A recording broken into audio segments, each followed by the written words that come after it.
The hosts over at Fox News are twisting themselves into knots trying to spin the terror that ICE is raining down on communities across America. But how was he threatening Border Patrol? You've collected the evidence, you said, right? You have the handgun in your possession? That's right. And how was he using that handgun in terms of threatening Border Patrol? What was the threat? He had his camera, right? He was filming it. That's something that I will let the DHS and the prosecutors, because they are the ones investigating that case. I don't want to stylize that evidence, but I trust the men and women on the ground who are trained professionals to only use it when it's absolutely necessary. And I trust Secretary Noem's leadership. And the president. Have you seen the body cam video? I was unaware you had the body cam. You know what? It's going to exonerate all the agents. You're completely right. Stephen Miller saying an assassin tried to murder federal agents, and this is your response. And J.D. Vance retweeting it says something about where this administration is and how they're considering it before and after the murder of Alex Preddy. And this will go down in history as a turning point for this. Greg Bovino wouldn't be leaving tomorrow if an innocent person wasn't killed. And the double standards that are being employed for how you have to behave versus how these agents have to behave is mind-boggling to me. Kyle Rittenhouse was a conservative hero, right, for walking into a protest, actually brandishing a weapon. But this guy who had a legal permit to carry and already had his gun removed, to some people, I guess, is some sort of instigator when he was actually going to help a woman who had been pushed down and tear-gassed by ICE. We have the right to protest. If you haven't seen the video footage of Alex Preddy getting shot by DHS officers this weekend, there's multiple angles. It's now created a really big debate. There's even some conservatives saying that he shouldn't have been shot. But I'm personally of the belief that if you're going to resist arrest and you're going to, become aggressive with law enforcement, you run the risk of getting shot. And so this is why you should just lay on the ground. And again, people have a right to carry guns. It's not illegal to carry guns in this country.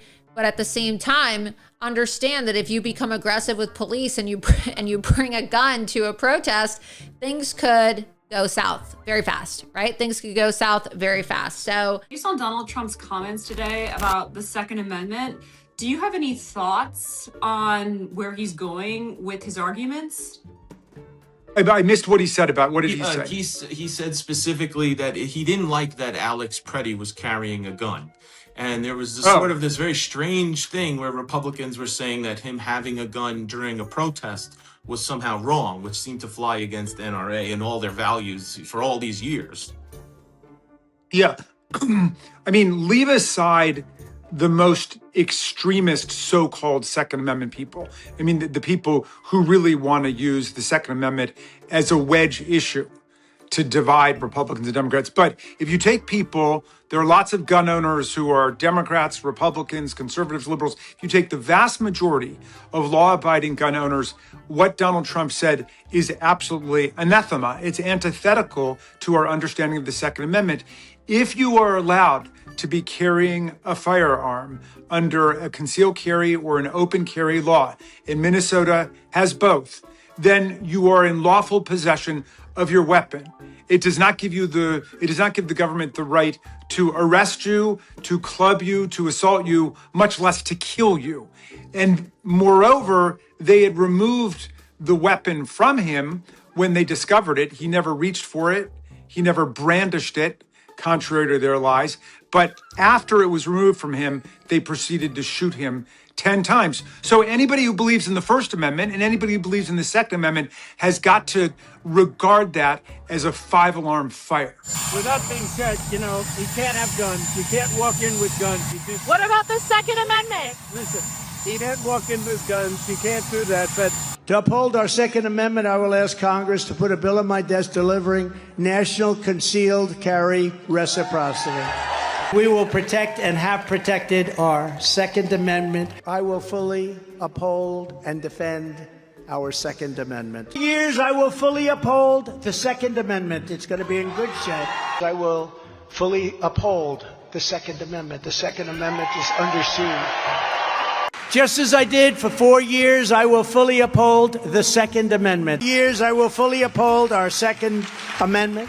I will fully uphold the Second Amendment as I did. Not a change was made. I will fully uphold your very important, very great Second Amendment. I will uphold your Second Amendment. I will fully uphold the Second Amendment. And I will fully uphold the Second Amendment, which is under siege, by the way. I will uphold your great Second Amendment, which to you means more than to most. And I will fully uphold the Second Amendment, our Second Amendment. And I will fully protect and uphold our great and very important under siege Second Amendment. We will protect. You have to protect your Second Amendment. You need help. I will fully uphold our Second Amendment. We will defend the Second Amendment. We will defend the Second Amendment. Restore free speech. We will defend the Second Amendment. But we will defend the Second Amendment, protect religious liberty. I will defend the Second Amendment. And I will defend the right to keep and bear arms, our Second Amendment. I will defend the right to keep and bear arms. I will defend the right to keep and bear arms, our Second Amendment. I will defend the right to keep and bear arms, our Second Amendment. With that being said, you can't have guns. You can't walk in with guns.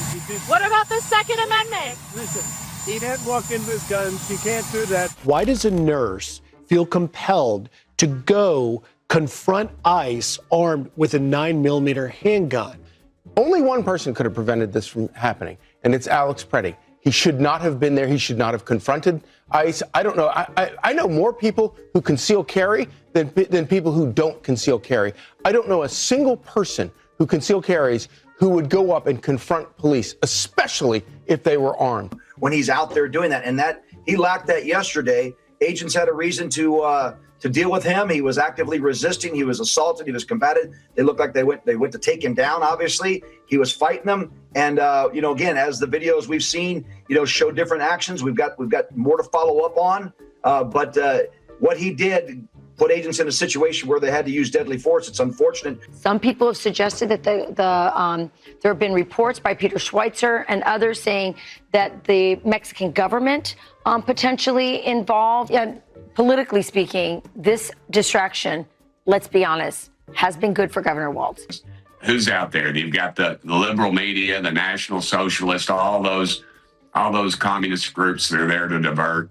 And that's exactly what they want. They're anarchists. They're in Congress. They want to destroy our country. They hate our country. They hate our flag. They hate our veterans. They hate our God. They hate democracy, and they hate capitalism. Based on the video that we've seen, it appears that the gun was removed from the waistband prior to the first shots being fired. Filming ICE, but unfortunately he was doing so also with a gun. And to consider the idea that you've got an armed individual, somebody holding a gun up to Border Patrol. Welcome back to Fox and Friends. It's been a busy news day. We do just want to clarify one thing. As we were reporting earlier, the man killed by border agents in Minnesota was believed to be armed with a gun, and to our knowledge, was not actually brandishing it. One of the most interesting and infuriating right-wing pivots has been their seemingly total disregard for the Second Amendment following the murder of VA ICU nurse Alex Preddy. It's actually nothing new. Traditionally, when marginalized people take up arms, people in power begin to panic. Back in 1967, then Governor of California Ronald Reagan signed the Mulford Act in direct response to the Black Panthers carrying out armed patrols of Oakland neighborhoods, now known as cop watching. The act prohibited public carrying of loaded firearms without a permit. See, when protesters, activists, labor movements, or community organizers carry arms, it's a threat. When it's basement-dwelling ICE Nazis, it's patriotism. So-called constitutionalists who claim to love the Second Amendment don't really want all Americans to have access to guns. They want all Americans like them to have access to guns. It's been wild, but also predictable, to see them totally about-face so quickly and spectacularly.